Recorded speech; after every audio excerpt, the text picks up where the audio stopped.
Welcome back mga boss. At nandito na naman ang pinaka-boring na sirani ko sa YouTube na mapanira ng motor.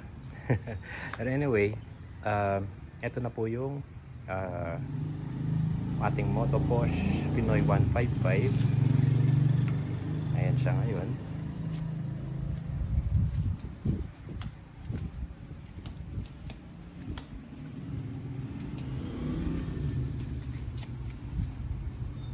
Yan.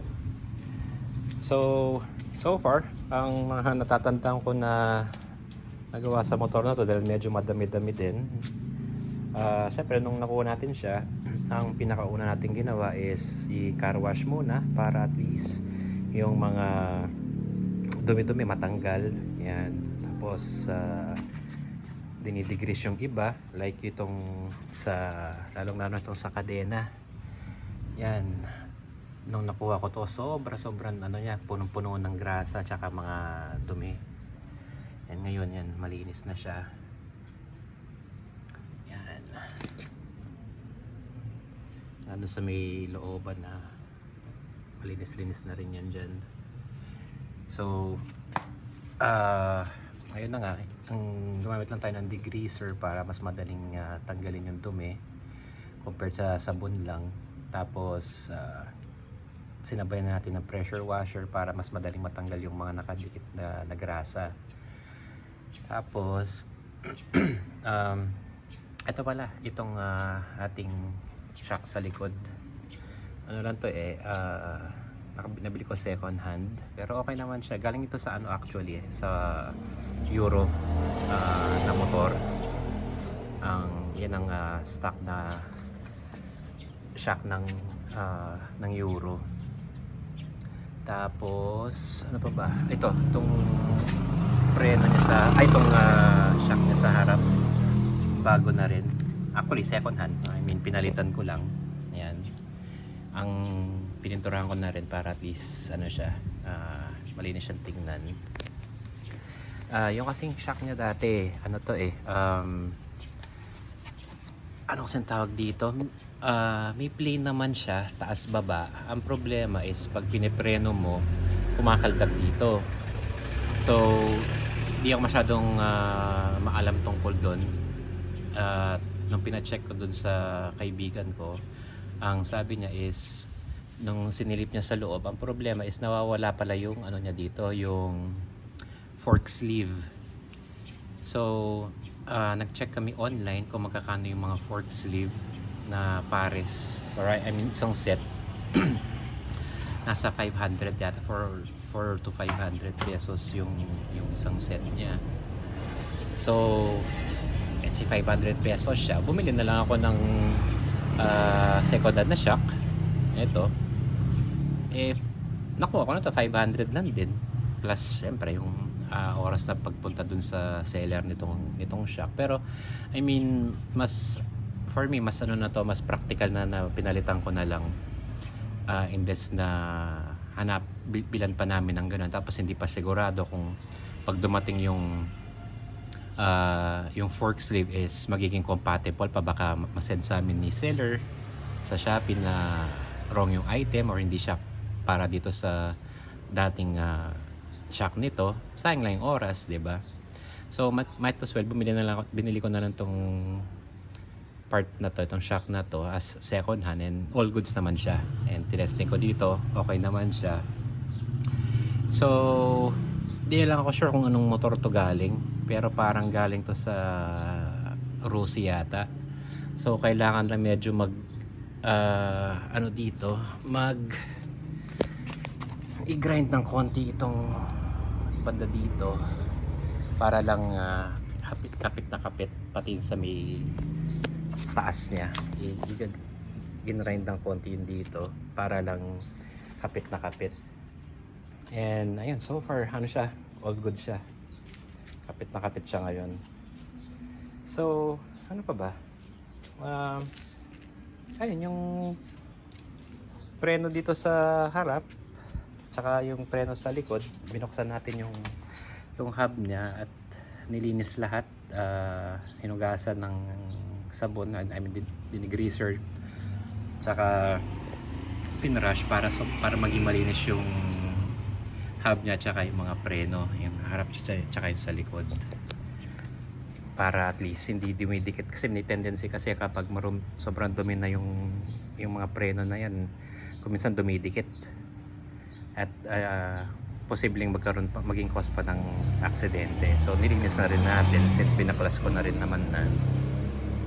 Tapos ano pa ba, ito pinintura ko lang ng konti hindi na umabot yung hindi na umabot yung pintura natin, so hindi ko na nakuha rin yung dito. And speaking of ito, ito palang niya kasi dito, ang problema niya is umaandar naman tong umaandar itong starter motor niya, tsaka okay naman tong mga gearing niya dito. Ang problema is yung Bendix drive. So nakabili ako ng Bendix drive and yung compatible dito is pang TMX 155. So nung ni-replace ko na siya, ayun, kumagat na yung kumagat naman na yung sa may Bendix niya.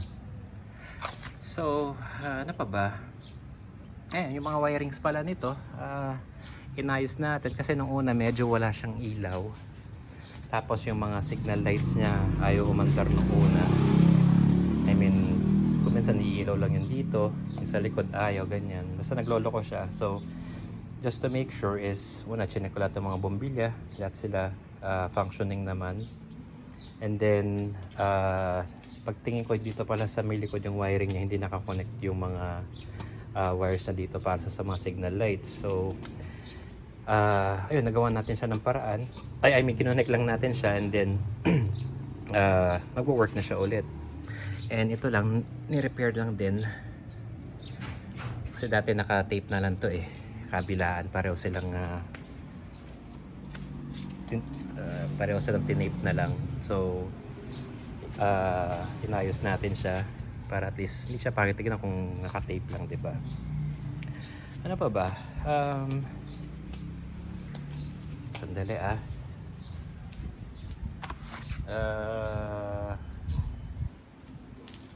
ayun, yung tong neutral light wala rin din pala siya nung una. So hindi ko mahanap kung ano yung problema. Akala ko kasi dahil meron ako nagawang ganitong mga issues in the past, so akala ko itong sa may sensor niya dito sa may ilalim, okay naman siya. And then nung pina-check ko dun sa mekaniko, yung anong ginawa niya nung kaibigan ko, and ayun, naayos naman niya yung wiring sa ilaw nung neutral light. Ano pa ba? Ito pala, ito kasi binaklas ko na rin to dahil pininturahan ko tong handlebar niya, pati itong sa mga switch. Ayan, pinintura ko sila para at least malinis yung tignan. And since pinintura ko na rin, so kailangan ko baklasin lahat siya. So pati itong mga contacts nitong mga switch niya, yan sa headlight, signal lights, yan dito sa busina, starter, hazard, and dito sa headlight, lahat yan nilinis ko yung mga contacts niya and then tinesting, all goods naman. Siyempre iba pa rin pag malinis. Kuminsan kung kailan gabi, pag try mo ng headlight mo, hindi sumisindi kasi marumi pala siya sa loob. Ayun, delikado ka sa daan. So yun nga, nilinis na natin siya and ayun, all goods naman. Ano pa ba? Ito, mga minor. Pinalitan tong handle grips yung nakabila kasi yung dati medyo bulok-bulok na, so ang hirap pang tanggalin nung una. So ang ginawa ko na lang is kinater ko, in-slice ko na lang pag ganyan, and then saka ko siya natanggal. Pinalitan ko nitong mga aftermarket na mga handle grips. Medyo cheap lang naman itong mga ito, nasa less than 100 pesos yung isang pares. So yun lang nilagay natin. And ano pa ba? I think ito palang busina dito, pinalitan lang ng stock. Kasi yung dating nakalagay dyan is mga loud horn. And nung tinesting ko, sira na rin pala. So, wala akong extra horn dito na mga same kind. So, ang stock ko kasi dito is mga regular na busina lang. So, yun na lang nilagay natin. So, ayun. Pwede na natin tong i-post sa online para mabenta na siya. Though, tatry ko siyang i-test drive mamaya para at least makita natin kung all goods na ba siya. And then, ibenta na natin. So, pag nakakuha tayo ulit ng mga bagong motor sa kasa, and then i-update ko kayo. So, again, ang progress is before the pag nakuha ko na yung motor, and then during the restoration, ganyan, or pag-aayos, and then after nung pag-aayos ng motor, i-update ko kayo mga boss. So, ayun lang. Naka 11 minutes na tayo. So, maraming salamat sa lahat ng sumusuporta sa maliit nating channel. And pakiusap ko lang kayo, like, share, and syempre subscribe sana tayo para masuportahan naman natin yung mga channel na maliliit tulad ng sa atin. At makapag-share tayo ng mga knowledge natin sa mga motor, ganyan, sa motor restoration. And then if may mga questions kayo, dyan lang kayo sa may comment section, and pag nabasa ko siya, as soon as I can, isasagutin natin, or possible na ipapakita natin siya sa next video natin kung meron tayong specific na problema ng ganon. Okay? So again mga boss, maraming salamat. Like, share, and subscribe po sana please, and bye bye.